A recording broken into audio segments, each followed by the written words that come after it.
Hi friends, welcome back to పదాల పొదరిల్లు. నా కథలు, నా కవితలు, ప్రణయ సంగమం 104వ భాగం. మీరు కోరుకున్నవి పొందడానికి ఇంకా టైం దగ్గర పడలేదు సార్ అంటూ విక్రమ్ చెవి దగ్గరగా వచ్చి గుసగుసగా చెప్తుంది ప్రణయ.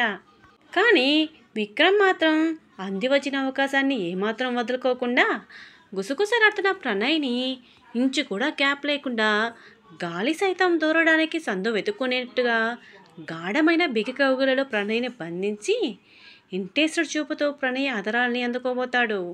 విక్రమ్ కదలేకని ఏమాత్రం పసిగట్టని ప్రణయ విక్రమ్ మాయలో చిక్కుకుని అతని చేతుల దాటికి తాళలేక అతని అదనాల యుద్ధంలో బందీ అయ్యి మెల్లిమెల్లిగా అతన్ని బందీ చేసి ఇరువురి మనసులోని ప్రేమ వ్యక్తమయ్యేలా ఒకరికొకరు ప్రేమని ఇచ్చిపుచ్చుకున్నారు.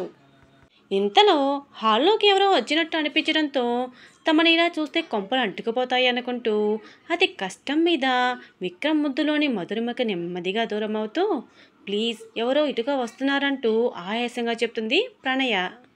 విక్రమ్ చూపులు ప్రణయని వీడనే లేదు. ముద్దు తాలూకా స్పర్శ అతన్ని చుట్టుముట్టింది. తననే చూస్తున్న విక్రమ్ని కష్టంగా తోసుకుంటూ కిచెన్కి ప్రణయ బెడ్రూమ్కి మధ్యలో ఉన్న బ్యాక్ డోర్ నుండి బయటికి పంపించేస్తుంది ప్రణయ విక్రమ్ని.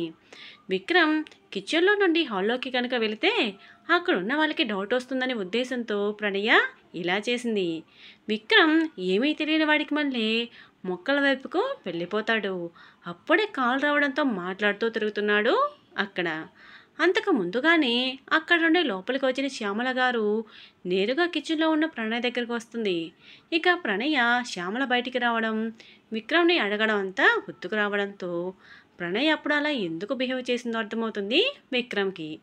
అలా ఆలోచిస్తూ షవర్ ఆఫ్ చేసి అతని శరీరానికి దిగువగా టవల్ చుట్టుకుని బయటికి వస్తాడు విక్రమ్. నీళ్లు కారుతున్న జుట్టును వేలతో వెనక్కి నెడుతూ అద్దం ముందు నిలబడతాడు విక్రమ్. వార్డ్రోబ్ నుండి మరో టవల్ తీసుకొని తలని తుడుచుకుంటూ అద్దంలో చూసేసరికి వెనుక నుండి తననే చూసిన ప్రణయ్ కనిపిస్తుంది విక్రమ్కి. విక్రమ్ ఒక నిమిషం ఆశ్చర్యపోయి అద్దాన్ని చేతితో తుడుస్తాడు. అయినా ఏమాత్రం ప్రణయ్ రూపు చెదరకపోవడంతో ఇది నిజమా భ్రమ అని తేల్చుకోవడానికి వెనుతిరిగి చేతిలోని టవల్ని బెడ్ మీద విసిరేసి ఫాస్ట్గా ప్రణయ్ నిలుచున్నట్టు కనిపించిన ప్లేస్ దగ్గరికి వస్తాడు. అలా రావడంతోనే ప్రణయ్ రూపు చెదిరిపోతుంది. విక్రమ్ జుట్టు చెరుపుకుంటూ చాలా చాలా గుర్తొస్తున్నావు బంగారం, అర్జెంటుగా నిన్ను నా దగ్గరికి ఎలా అయినా తెచ్చుకోవాలి అనుకుంటూ డ్రెస్అప్ అవ్వకుండానే పడుకుండిపోతాడు. విక్రమ్ వాళ్ళు అటు వెళ్ళిపోగానే ప్రణయ విక్రమ్ని చూసి అతనితో కొంత టైం స్పెండ్ చేయడంతో మనసుకి రెక్కలు వచ్చి హ్యాపీగా చిన్నపిల్లలా గెంతుకుంటూ కిచెన్లోకి వెళ్ళి వంట పూర్తి చేసుకొని సుధాకర్ దగ్గరికి వెళ్తుంది. మా వంట అయిపోయింది, నేను వెళ్ళి భోజనం తీసుకొస్తానంటూ బెడ్షీట్ సర్ది భోజనానికి ముందుగా వేసుకోవాల్సిన ట్యాబ్లెట్లని వేపర్ నుండి తీసి నీళ్ళ గ్లాస్ చేతికిస్తుంది మాట్లాడుతూనే. అయినా సుధా మౌనంగా కూర్చుని ఉంది. అలా ఉన్న తలని చూసి ఏమైందమ్మా, ఏదో ఆలోచిస్తున్నట్టున్నావు, ఓ పక్క నేను పిలుస్తున్నా అనిపించుకోకుండా ఏం ఆలోచిస్తున్నావు అంటూ తల్లికి ఎదురుగా మఠం వేసుకుని కూర్చుంటూ అడుగుతుంది ప్రణయ. అప్పటికి కూడా సుధా రెస్పాండ్ కాకపోవడంతో ప్రణయ టెన్షన్గా అమ్మా అంటూ చేతిని పట్టుకుని కుదుపుతుంది. అప్పటికి తన ఆలోచన నుండి బయటికి వచ్చిన సుధా ఏమైంది ప్రణయ, అంత గట్టిగా మాట్లాడుతున్నావేంటి అంటూ ప్రశ్నార్థకంగా చూస్తుంది తననే. తల్లి మాటలకి మొహం అదోలో పెట్టి అదే నేను అడుగుతున్నాను, ఏమైంది నీకు, దేని గురించి అంతలా ఆలోచిస్తున్నావు, అరే ఓ పక్క నేను ఇంతలా పిలుస్తుంటే నువ్వేమో ఎక్కడో ఆలోచిస్తున్నావు, ఏంటిదంతా, అసలు డాక్టర్ గారు ఏమని చెప్పారు, నువ్వు ఈ టైంలో దేని గురించి ఆలోచించకూడదని తెలుసు కదా, అయినా ఆలోచిస్తున్నావంటే ఏమనుకోవాలి అంటూ సీరియస్గా అడుగుతుంది ప్రణయ. సుధాగారు కూడా ఏమాత్రం తగ్గకుండా కొత్త కొత్తవి తెలుస్తుంటే ఆలోచించక ఏం చేయమంటావు మరి అని మొహం పక్కకు తిప్పేసుకుంటుంది. ప్రణయకి ఏమీ అర్థం కాదు. తల్లిని అయోమయంగా చూస్తూ కొత్త కొత్తగా ఏం తెలుస్తుందమ్మా, దేని గురించి మాట్లాడుతున్నావు నువ్వు, నీకైనా అర్థమవుతుందా అంటూ ఆవిడ నొచ్చుకోకుండా ఆమె చేతిని తన చేతిలోకి అడుగుతుంది నెమ్మదిగా. అయినా సుధా రెస్పాండ్ కాదు. ఇక ప్రణయ ఈ సస్పెన్స్ అంతా భరించలేక అమ్మా నేనేమైనా తప్పు చేశానా, నీకు అలా ఏమైనా అనిపిస్తుందా అని పక్కకు తిప్పుకున్న తల్లి మొహాన్ని తన వైపుకు తిప్పుకుంటూ అడుగుతుంది ప్రణయ. కూతురు బాధపడడం చూడలేని సుధా ప్రణయ్ తల మీద ప్రేమగా నిమురుతూ, తప్పు చేశావని నేను అన్నానా? నేను అలా అనుకుంటానని నువ్వు అనుకుంటున్నావా తల్లి? ఇదేనా నీకు నీ తల్లిపై ఉన్న నమ్మకం? నా కూతురు తప్పు చేయదు అనే నమ్మకం నాకెప్పుడూ ఉంటుంది. అది నా గొంతులో ప్రాణం ఉన్నా లేకున్నా కూడా అంటూ కళ్ళలో నీళ్లు తిరుగుతుండగా చెప్తుంది సుధా. ప్రణయ్ ఆ తల్లిని చూస్తూ ఆమె కన్నీటిని తుడుస్తూ, మరి ఎందుకమ్మా అలా అన్నావు? దేని గురించి అంతలా ఆలోచిస్తున్నావు? ఇలా అయితే నీ ఆరోగ్యం ఏం కావాలి చెప్పు అని అడిగేసరికి సుధా చెప్పడం మొదలు పెడుతుంది. ప్రణయ, నువ్వు నా దగ్గర ఏమైనా చెప్పడం మర్చిపోయావా? లేదుమా, నాకు గుర్తున్నంత వరకు అలాంటిది ఎప్పుడూ జరగలేదు. అవునా? మరోసారి గుర్తు తెచ్చుకో అన్న సుధా మాటలకి ఆలోచిస్తున్నట్టు మొహం పెట్టి ఎటో చూస్తుంది ప్రణయ. అయినా ఎంతకీ తట్టకపోవడంతో ఏమో నాకైతే అలా ఏమీ అనిపించట్లేదు. సరే అయితే నేను చెప్తాను, గుర్తొస్తుందేమో చూడు అంటుంది సుధా. మాల్ పేరు చెప్పి అక్కడ జరిగిన ఇన్సిడెంట్ శ్యామల సుధాకి ఎంతవరకు అయితే చెప్పిందో అంతవరకు ప్రణయ్కి చెప్తుంది సుధా.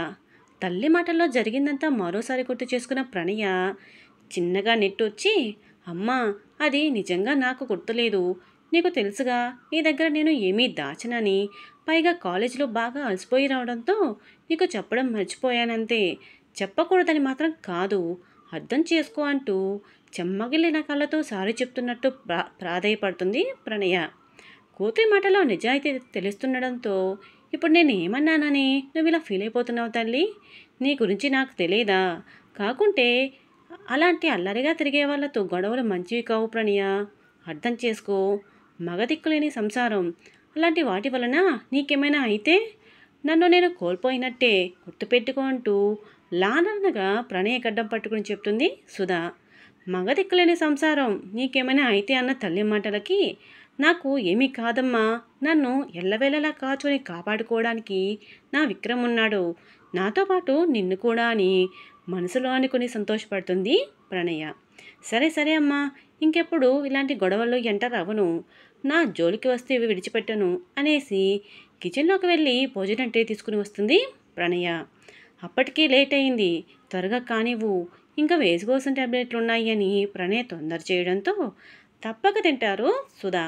ఇక ట్యాబ్లెట్లు తీసిచ్చి ఆవిడ వేసుకోగానే ఫ్రూట్స్ కట్ చేసి ఇస్తుంది ప్రణయ.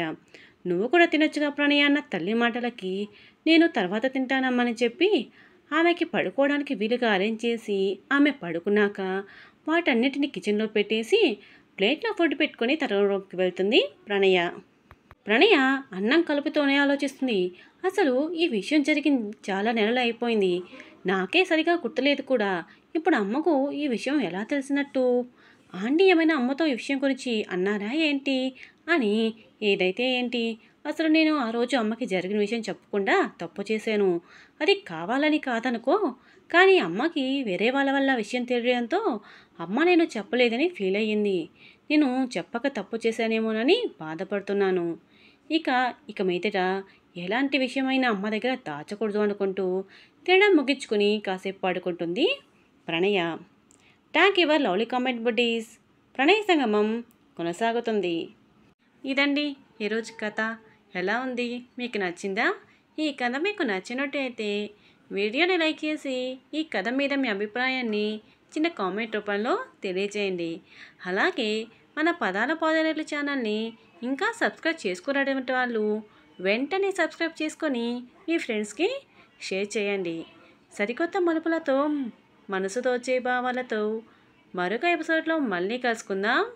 Bye buddies.